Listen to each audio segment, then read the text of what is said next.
mootummaa hubannoo hin qabneef hubachiisu namoota dhuunfaa ta'anillee akka dhuunfaatti waa'ee Oromoodhaa hubachiisuun gaariidha, qabsoodha, qaama qabsoodha. Biyya keessaa dargaggootiin qabsaa'aa jiru, uummata Oromoo rakkataa jiru beektu, uummati Oromoo biyya keessaa jiru uummatuma maatii keenya dabalatee jiru.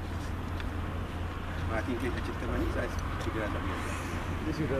Kanaaf biyya adda jiru Oromoon akkas yeroo hundumaa dhaadannoo kana qabatee uummata keessa akkas dhaadannoodhaan jedhaa deemuun kun nama gaafachiisa jechuudha. Namni inni argu kun dhaadannoo isaa argu kun maaliif jedha tokko tokko keessa karaatti dhaabanii maaliif waan sammuu dhaabaa Itoophiyaatti himuun isaan immoo gadi nama dirqaatti akkasuma miidiyaa adda addaa irratti dhageessisuun tokkoffaan Oromoo maal akka ta'e bara namni lamaffaan immoo biyyaallee uummati keenya nala jiru kun nu bira dhaabbataa jira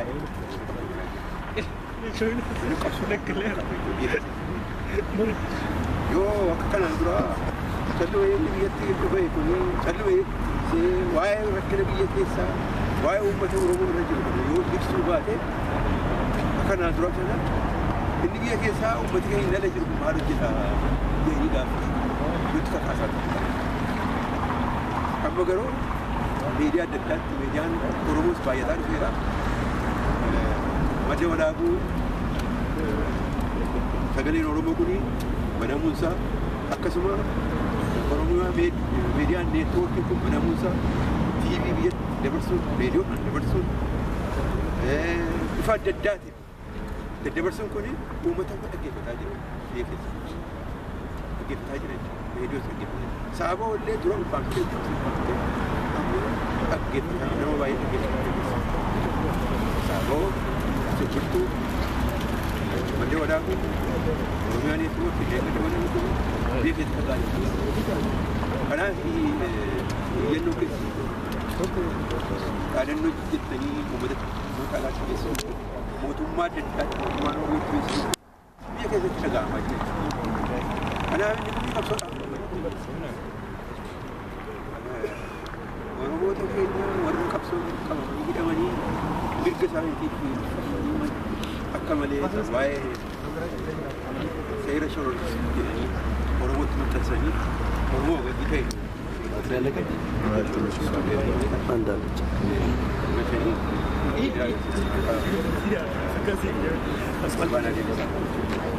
isaan kun illee firri isaanii isaanii ta'uudhaa jiru. Oromooti warri tokko inni qabsoo kakaasa malee qabsoo kun gara walitti wallaalu. Gara biraan kan isiitti barbaadu hiriira nagaa gootanii wayyama argatanii qabsoodha. Kana isin gorsa. Warri kanaan dura ayyama argatanii erga ayyama argatanii namni tokko tokko lafa hiriiraas hin naqu dhodga isin. Inni kun isinitti warra boodana dhufu fakkiin nama tokko muraasa amma amma qabsoo Oromoon gara fuulduraatti illee yoo kanarra ooluu baate yoo of ijaaree jaarmiyaa isaa ijaarrate qabsoo isaa biyya keessaa cimu inni biyya alaa kun tumsee mirga keenya gochuu baannee qabsoo hanga qabsoo itti gochuu namni boonsaa namni alatti boonsaa biyya keenya keessa kanaaf waan kanaaf kan jedheefi erga ayyama argattanii booda irraa baqatnaan qabsoon iddoo isheen yoo irraa baqattanii warra sin booddee amma kan isin ta'e warra kanaan dura argachuu erga argatanii qabsoo kaanii deebi'ee qabsoo mana dhiiga ilmaan Oromoo dinagdee adda bilisummaa Oromoo dinagdee argate Oromoo isaatti argaanillee kan himatee keessatti itti jajjabaata. Isuma dhiiga ilmaan Oromoodhaa irratti dhangala'an himatanii alaabaa himatanii erga ayyaana argatanii booda kan qabsoo deebi'e. Inni kun cubbuu yakka guddaa miti. Inni kaan immoo erga kana argatee booda hojii irraa baqatee jireenya isaa qabsiisee. Kunis cubbuu. Akkamitti dhiiga ilmaan Oromoo qabsoo kanaaf jedhee qabsoo bilisummaa Oromootiin jedhee wareegamee maatii irratti babbadee jireenya irratti babbadee maqaa sanaan namni himatee jireenya tokkotti akkamitti irraa harka isaa fudhatee nyaata hojjetu nyaata qalbii isa garaa isa sammuu isa harka isaa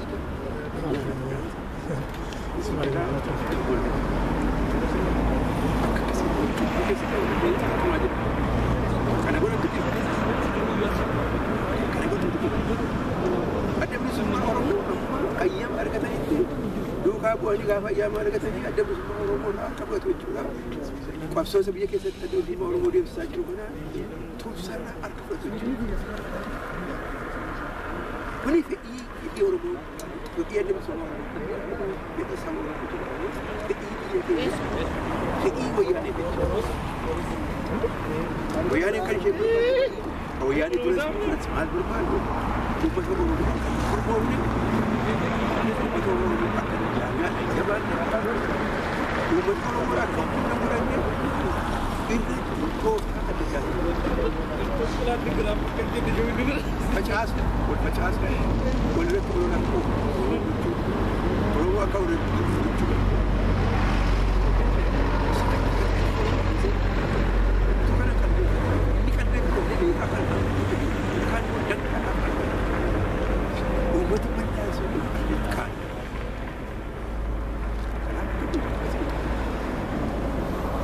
kana gochuudhaan garaa qabaatan ta'e hiriira nagaan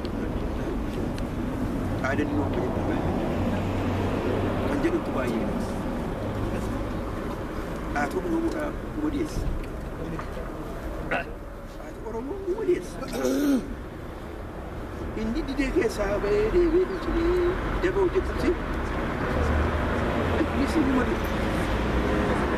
Haatoo Oromoo immoo isa bakka buusuudhaaf odeessa.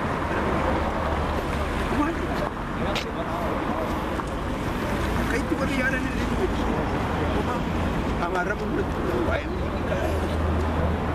Sangka tadi orang-orang Samun Sani amarah. Samun Sani dia tu jaga tu Islam cerita. Bukan. Orang rasa kadang itu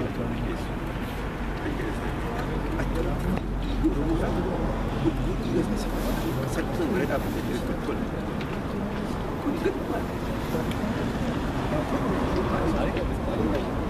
Kuni rumah kisah bukan. Ini pun nama tu.